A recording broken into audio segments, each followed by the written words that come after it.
Well, welcome to tonight's Central North America Environmental Sustainability Rotary Action Group program. I'm really excited to hear from Steve Bender. He is a passionate advocate for environmental sustainability and has served as the CEO and consultant to many corporations and nonprofits worldwide. He is the Global Partnership Ambassador for the UN Association Orange County and CEO of Newport Homes. He has had a diverse involvement in sustainable projects, including green building, affordable housing, and tiny homes. Recently, he traveled to the Ukraine to engage with the International Chamber of Commerce in discussions about rebuilding the country with green technology. That sounds really interesting. During his visit, he explored initiatives that he supports, focusing on removing landmines from agricultural areas. Additionally, he's been conducting meetings with banks and businesses across 6 continents, addressing environmental projects and carbon credit training. So Steve is a passionate advocate for environmental sustainability and one of the founding directors of the U.S. Green Chamber and co-founder of Global Climate Pledge program, which is now in almost 100 countries. He's currently the director of ESRAG for Western North America, which is comprised of over 1,700 Rotary clubs, and director on the board for Rotary Climate Action Team. So he is going to be talking to us today about EarthX, and I'm really excited to hear about how we in Rotary can utilize our environmental sustainability programs to help engage individuals in our community and grow our membership. Do you have slides? Yes, I'd like to share screen if I could. Okay.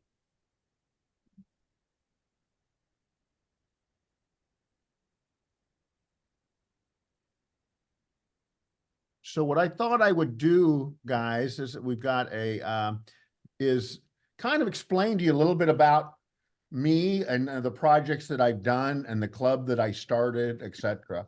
I'll start off with a little bit of a background. I grew up on an organic farm in the 60s before they called it organic. We were raising beef. My father and grandfather was inventing different ways to use recycle different natural products for things like that. But I'm going to start another, because I have a little bit more time than I normally give. I'm going to give you a presentation I did somewhere else to kind of talk about my Doc in the Box and Help in a Box project. Because the reason I do that is because I'm trying to take this same methodology and do it with environmental programs. So I'm going to start. So I'm the president and the charter president of the Rotary Club of Newport Beach. And if you look at it here, you'll see embracing the future while respecting the past. Rotary has such an amazing past, but there's, was a lot of hesitation even for us to bring on the environment. Sometimes people thought talking about climate was a dirty word. So our hashtag is not your grandfather's Rotary Club. So, but this is a picture of John Germ and I on Father's Day on my boat in Newport Beach, past President John Germ. There's Mark Maloney there in Newport Beach with me. And then Mark asked Rotarians to strengthen the many ways that Rotary connects the world, building the connections that allow talented, thoughtful, and generous people to unite and take meaningful action through Rotary service. He was really the one who says you've got to think outside the box to get more new members.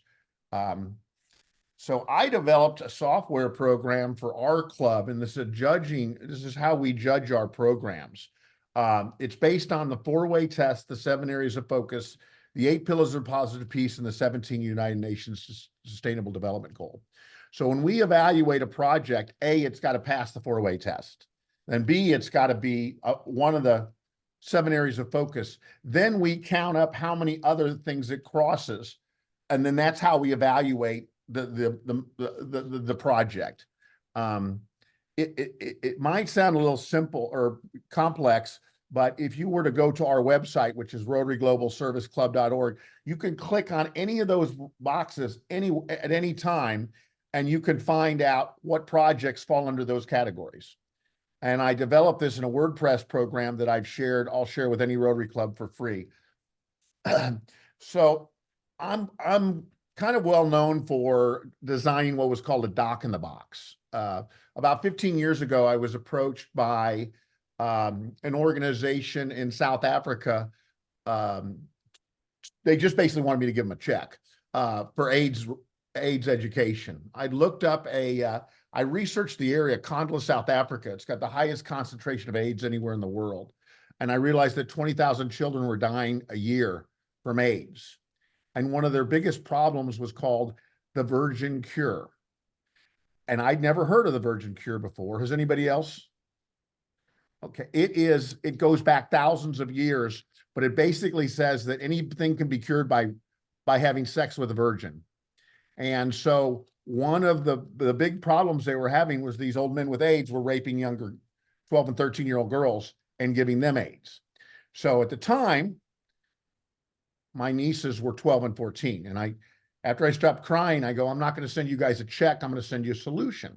So I said, how much would it cost to pay a counselor per year to educate people on AIDS? And they said $6,000, but the problem was there was no place for these people to live. So I said, okay, well, so I came up with solved a problem.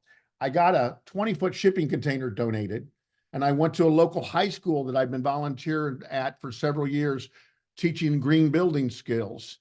And with high school kids, we made an actual dock in the box. And we transported to Kandla, South Africa. It's still being used today.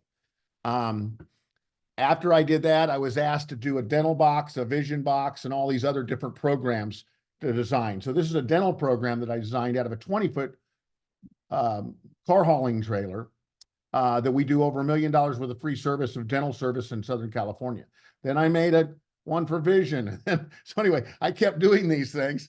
Finally, I kind of stopped. But these are the high school kids that helped make the trailer. This is a congressman that's given us awards. But the box, instead of a lot of people come to me with problems now. So the help in a box doesn't represent a shipping container or a box anymore. It represents a project that can be duplicated by other Rotary clubs or NGOs or individuals around the world to accomplish similar goals. So what I try to do is I try to find a problem and come up with a solution that any president or club can do around the world. This is my team in Panama. We did $402,000 of free dental in 2019 in 1 week. This is a program designed for Cambodia. This is basically educating people, children and parents, how much sugar is in their drinks. This is a little girl who didn't have front teeth. She stopped going to school, so we gave her front teeth. This is a program where I take prosthetic hands. That's why I just came back from Ukraine. I took 300 prosthetic hands over there for children who've lost their hands to landmines. And so this is them writing their hands with the prosthetic hands. This is a dental clinic and a polio thing I set up in India. This is a bathroom we built in India. This is my team in Thailand. This is a team building a bathroom and water in the Amazon. This is a boat I specially designed for paraplegics that you can ride. A paraplegic can sail it. Anyway, we've done a lot of things like this. In 2019, our dental clinic got shut down because of COVID. So I had flown to Panama the day before LAX was closed, and I got stranded down there for 4 months on a small island called Bocas del Toro. And I'm a PADI master diver. So I decided to start a Rotary reef program. So I started building these reefs shaped out of a Rotary wheel. And they've become so successful. We've done 12 this year. We're going to try to do 1,000 overall over the years, but I'll talk a little bit more about that. And going back to my 4, 7, 8, 17, this list on the right is all the things it covers the Sustainable Development Goals. So, and I can send you guys this because I can see where it's hard to, I can't even read it. Looks good on the stage. So anyway, that I wanted to show you guys that kind of know, so you kind of know my background. Then I'm going to show you, this is what we did. Can you hear this? Given its deep systemic flaws, it makes Okay. no sense to reboot a dysfunctional climate plan in our post-pandemic world. Instead, we need to reinvent it to make it more socially inclusive and scientifically based. In order to address these flaws, the Rotary Club of Newport Beach is creating a 30-year plan that will work with thousands of Rotary clubs and strategic partners around the globe, developing projects that others can replicate easily. Our projects range from signing the Global Climate Pledge, promoting Indigenous health, developing a widespread wildlife sanctuary, and much more. The Newport Beach Rotary Club also recognizes the alarming rate at which coral reefs are dying as a result of climate change. In response to such an issue, we've launched one of the largest programs which will directly address the reef crisis. We'll be providing a new home for 1,000 small reefs and our 100-foot Rotary Wheel Reef to celebrate the work Rotary's done in Panama for over 100 years. While these may seem like big goals, Rotarians have a long history of addressing huge challenges. Through this project, we hope to inspire clubs around the world into implementing their own projects. Together we are stronger, together we are Rotary. Okay, so that tells you a little bit about some of the stuff I've done. One of the things I want to talk to you guys today about is different things that we can, two things, you know, to actually ask questions from you as well, but also try to come up with ideas that Rotary clubs in Texas and in the ESRAG in the central United States can do. So last weekend, we did an e-waste program. I'm going to make this smaller so everybody can see it. And it was very simple. I designed this poster. I went to Preston Hollow Rotary Club and I went to Junk Luggers. It was very nice. Preston Hollow had got some trees to give away, but we filled 2 containers. We filled 2 containers of e-waste in one day, just parked inside a church. The speech or the presentation that we have next Tuesday at EarthX is called Partnerships for the Goals. That's the 17th United Nations Sustainable Development Goal, and it's my favorite. As I do speeches around the world, I always say 1.4 million Rotarians can't save the world, but if we work with a lot of other organizations, we can. And so this is a perfect example of taking a nonprofit, a Rotary Club, a church, and a for-profit business working together to solve a problem. Since then, I've talked to Trammell Crow, who owns EarthX TV, and he's agreed if we want to, we could do public service announcements on EarthX TV to promote this as a Rotary program in Texas or central United States, which I think would be a good idea. I think it'd be nice to get everybody doing something. I always say every club has time, treasure, talent. Not all clubs have all of them, but every club has one. This is one of those, it doesn't take really much time. It takes no treasure, and the program is already done for you. So I'd love some, if anybody would like to, talk about that or figure out a way we can do it, that would be great. The next thing I'll talk about is actually the conference that's coming up. My screen is getting quite full here. Let me change it. So next Tuesday, we have about 30 speakers that'll be speaking on the Partnerships for the Goal stage at the Hilton Anatole. Kella will be introducing all the speakers from this area, and she'll be speaking for the first hour or so, and then we'll go into speakers all from around the country and the world. EarthX in 2019 was the largest environmental show in the world with about 190,000 people. And I think I started talking to Mike on this, but I'd like everybody's input. I've been asked by a lot of, Rotary presidents and things to put together a yearly conference. Los Angeles came up, New York came up, and I said, what if there's already one going on in Dallas, Texas, that we could just coattail on and not not cost us any money to reserve spaces and things. So I think Dallas might be a great location to start this, but I just love everybody else's input on that. Again, that's pretty much my presentation. Normally I do 15 to 20 minutes because I'm in Rotary Club. I kind of modified it for today. But I'd love to open the discussion on how we could get more people to do projects in this zone.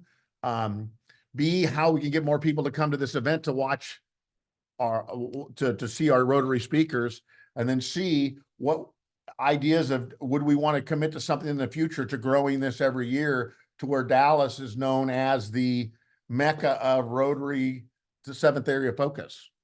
So, Mike, I see you got your hand up. Mike Weaver.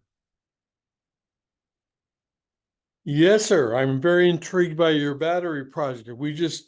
I'll be under Calla's auspices. I'll be speaking about one we did last weekend also here in Denton, Texas. We're working with Redwood Materials. I'm wondering who you used as your recycler, Steve.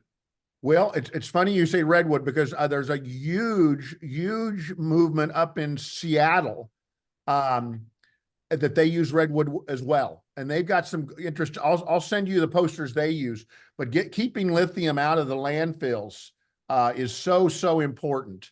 I think I don't know what the numbers are on lithium, but I think 87% of e-waste goes to the landfill. And, and that's all stuff that could be recycled and not have to be remined.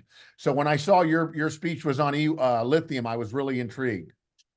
Yeah, according to Redwood, 150 million phones are discarded every year, and they can recover from these consumer products like lawnmower batteries, vapes, toothbrushes, razors, all kinds of consumer devices that are rechargeable. They can Yes. recover 80% of the lithium and north of 95% of other metals, palladium, copper, aluminum, cobalt, nickel. So we approached the high school here in Denton to do it, working with the environmental science program, 120 kids. It was their service project for the year.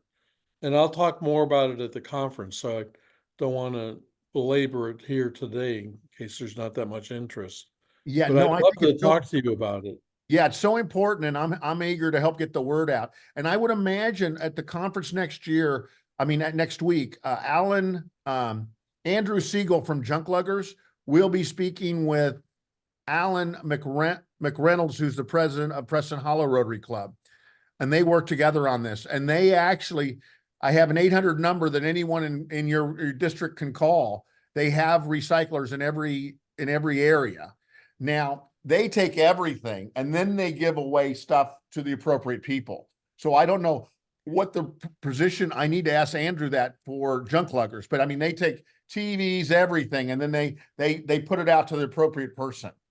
So let's put that on our list. I'll make sure I do an email introduction to you in the next few days to both those guys. That would be awesome. We don't take TVs because there's a recycling fee to get rid of those. Yeah. Redwood, we work directly with Redwood without using intermediate recyclers. Because like Calder Recycle's a big aggregator, but according to Sonia Koch at Redwood, they send their stuff up there. So we're trying to eliminate the middleman and just do direct with Redwood. Yeah, Redwood is a great, like I say, that's who they're really strong up in Washington, Seattle area about doing these. And they spoke at, they were at Houston at the RI convention in Houston a few years ago. And I was very impressed because they have a poster, and I bet they gave you the same poster, but it's just amazing how much of the lithium is in everything. There's a little bit of lithium in so many things. And if we could keep that out of the landfills, plus not having a mine for it. We were right next to them in Houston in the display area. Our ESRAG booth was right next to Sonia Koch and Clary Nolet. I didn't realize they spoke there. I wish I had heard that. Yeah. Okay. So Mike had mentioned to me previously that Home Depot and Lowe's takes battery recycling, and that's another easy way to, if you would work with those organizations that already collect and put out, work with that store, put out posters that say, bring your items to this particular venue. We're collecting them on this particular day. It would facilitate even for a small club to be able to execute that type of project. So there are a couple of things in the comment in the chat. The 4, 7, 8, 17 framework that you have, Uh-huh. we would love to, if you could share that with us. Okay, can I just send it to you? Yes, and I can send a follow-up note to all of the members. Yeah, because I've had it made a whole bunch of different ways because my logo's in one of them. And a lot of people in my ESRAG chapter, they like to have it as their background. So I had my graphic artist take all the text out of it just to have that. So, and then my email is steve@stevebender.net. And if anybody has a request for this or more information about it, I check my emails twice a day. And I answer them twice a day. So Can you drop your email in the chat also so people can just cut and paste? The other question related to the poster for the e-waste, something that I find that's helpful to clubs is if they're able to replicate graphics and just plug in and update their information. So did you create that poster for the e-waste recycling in Canva? Is that something that you can share for people to just plug in? Well, it's an Adobe Illustrator, but it's a great question. I'm going to show you something else that I've done. It's on a different program, but we do exactly that. We leave the top of it, this area open. This is to educate people on petrochemicals, so how bad sunscreens are. And so basically what we do is we leave this where people can put in their own, where you meet. I've also got these for the sugar board I showed you and things like that. So it helps promote the club. But yes, to answer your question, yes, we've got that. Can I interject just one more time and tell you that ESRAG has a whole promotional series of items, all kinds of stuff that's plug and play for your specific information. They get a toolkit that's a zip file. You just unpack, it's got business flyers, it's got directional signs for events. It's got all kinds of stuff that's already available right there. Yes, yes. Just by contacting Clary Nolan. Do you want to put her the contact information for that in the chat as well? Would you like Clary's information? Yes. Okay, Yes. sure. The other question was your e-waste recycling or your reef program. You talked about a bunch of different projects.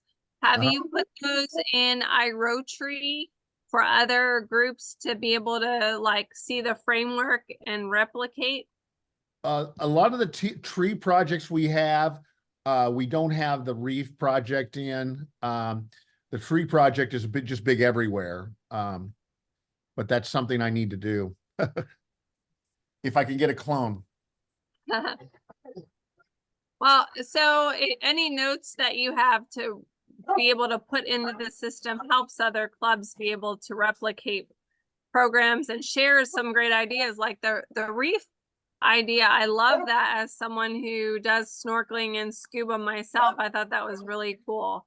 Yeah, what we're going to be doing in July is we'll be sending all the presidents information on that, because what we try to do is we do them by the year, because we hire indigenous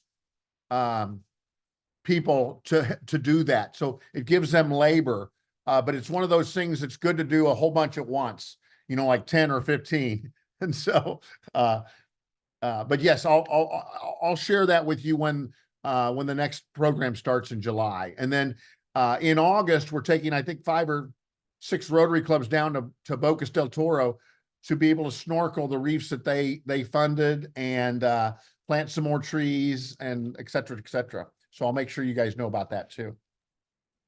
Sounds amazing. Tanzim had a question about, will it be a hybrid event? And I'm not sure if she was talking about the EarthX or the other conference concept. I don't know if she wants to unmute and clarify for us so we can answer the question. Oh, hi, thanks, Dr. Keller. I think it was for both, whether it would be a hybrid one for the EarthX, then I would be interested to join in. The second thing was if it is central location being held in Dallas for the, the idea, the concept for having another conference, whether it can also be like in a hybrid format. That way we could also, model for people that, okay, here is how you can also learn about all these things, but then also reduce your carbon footprint while you're at it, because you don't have to fly or like drive all the way. We are by the shores of Lake Superior. It's like much closer to North America than like Canada, Yes. than the rest of the place. So, just a thought. So one Just a thing thought. is, one thing you can do, you can go on to earthx.org and you can see Okay. actually all the speeches from last year at the Rotary stage, and including me giving past President Maloney an award and stuff. And this, Awesome. we have a professional TV crew in our room, which will be recording it. And then it usually takes them a couple months to do the final editing and post, but you'll be able to see all the speeches in a couple months. Okay, great. Thank you. Do we have to register beforehand for that, or it's easily accessible for everyone? Oh, it's just, you just go on the website and download. Yeah. Okay. All right. Thank you. That's very helpful. You're welcome. Any other questions?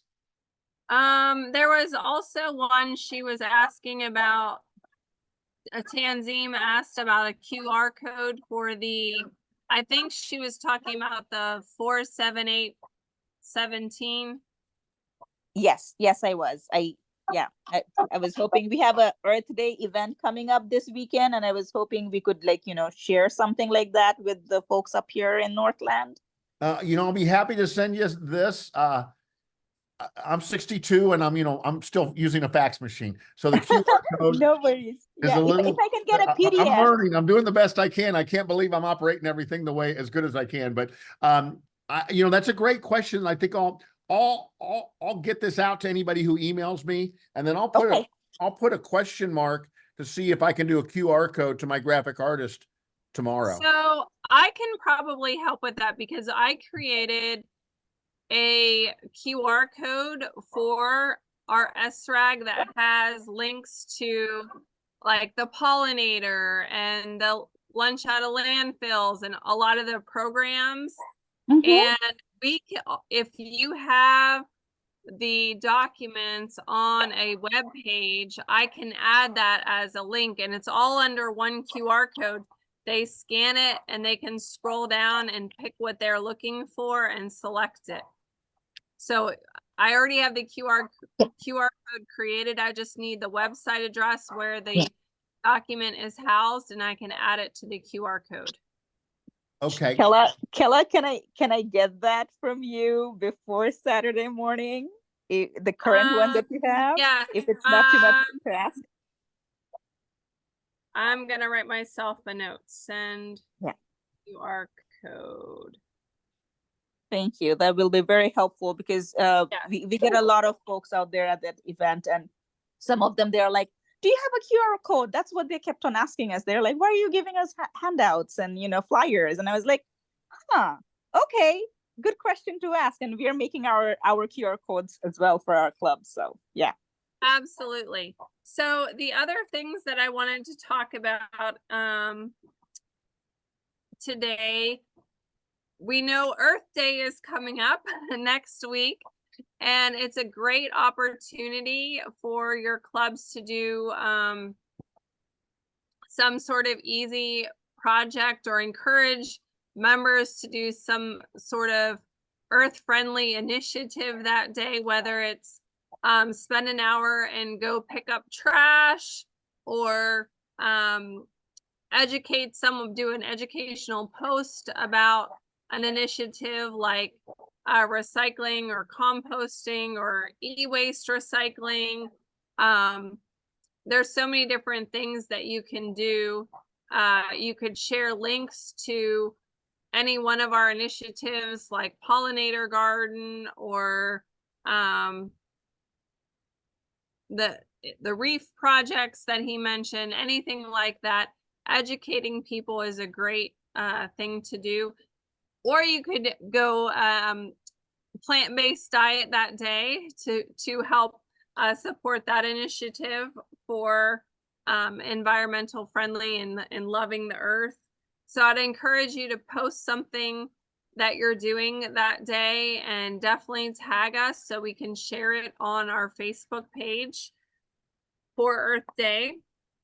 I encourage you to, if you're able to attend EarthX and come and support our Rotarians.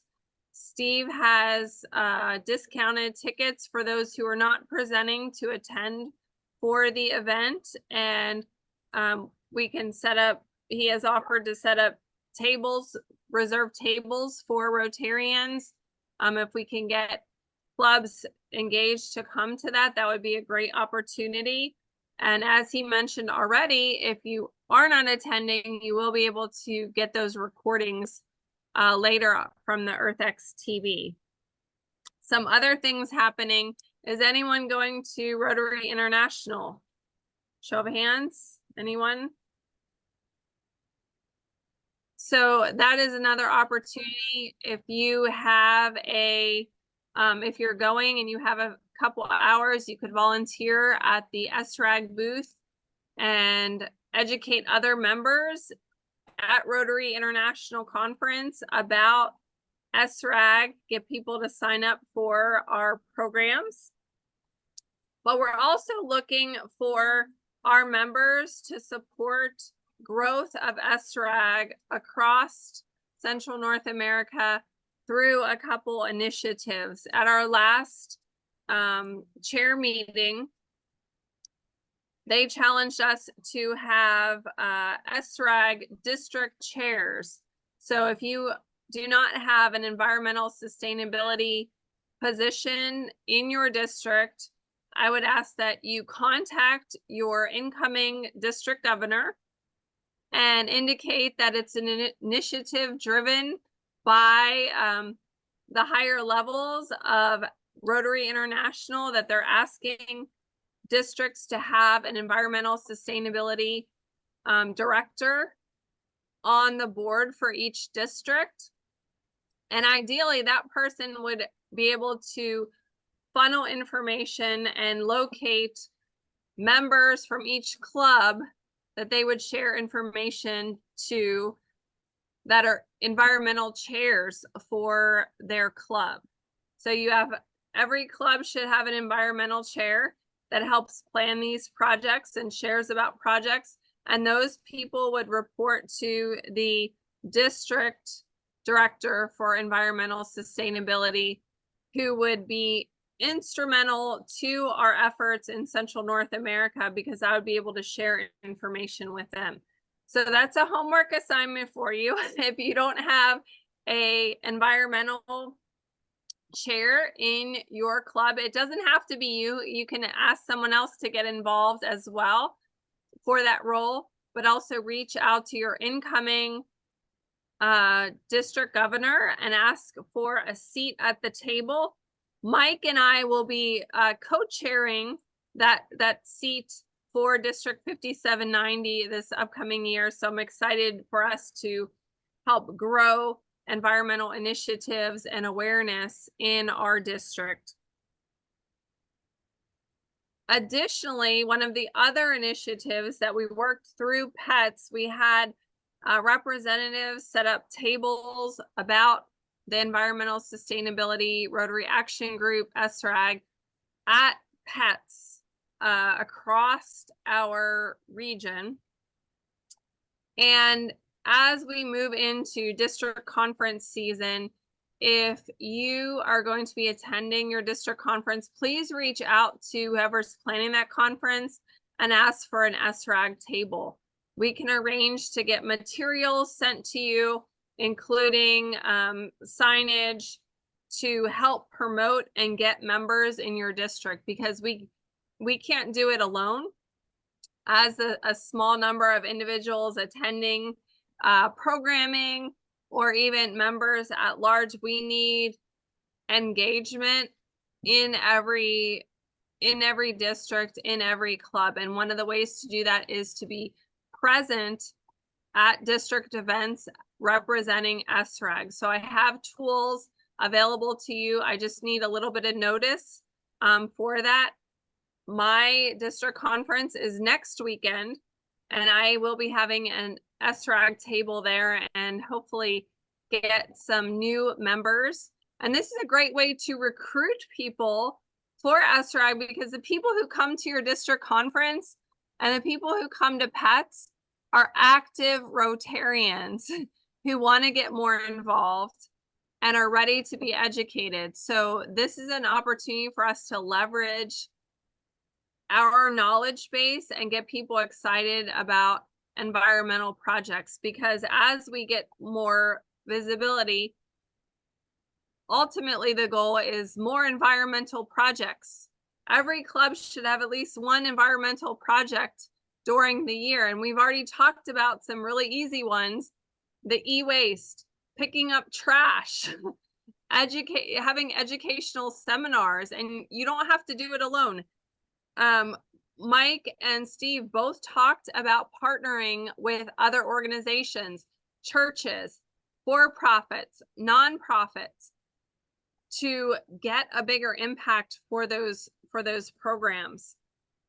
I partnered with a school this year to educate young fourth graders about Rotary, and every month we've covered a new area of focus. And this last week we covered the environmental focus. And so I taught them about what Rotary is doing to help protect the environment and what they can do as fourth graders to protect the environment. And then we did a planting project, and we went outside and did a nature scavenger hunt. And those kids were so excited about the environment. We talked about Earth Day. That's how we engage people. That's an educational project that could check off the box for that environmental focus for your club, is educating students. Schedule a time to go read an educational book at the library or do a project. If you're doing a planting project, work with master gardeners in your area. We're working with master gardeners and our city to set up a pollinator peace garden. So there are lots of opportunities to create environmental projects that are very easy, even for small clubs, to execute, to really make a positive impact. I think that is all of my announcements. Does anyone have anything else they'd like to share? Mike? I'm just wondering how many members ESRAG has now. Anybody know? I don't know offhand. I'd have to go back and look in iMembers. Our area, I believe, has around 200, and we're like the second or third largest in the globe as it's divided out. But as I was looking to get individuals to volunteer to work at the PETS tables at all of the PETS, we had about 7 or 8 PETS programs in our region. There was some regions that there was one region that we didn't have anybody, not a single ESRAG member in the entire PETS, which was, I think, 2 or 3 districts, which I could not believe.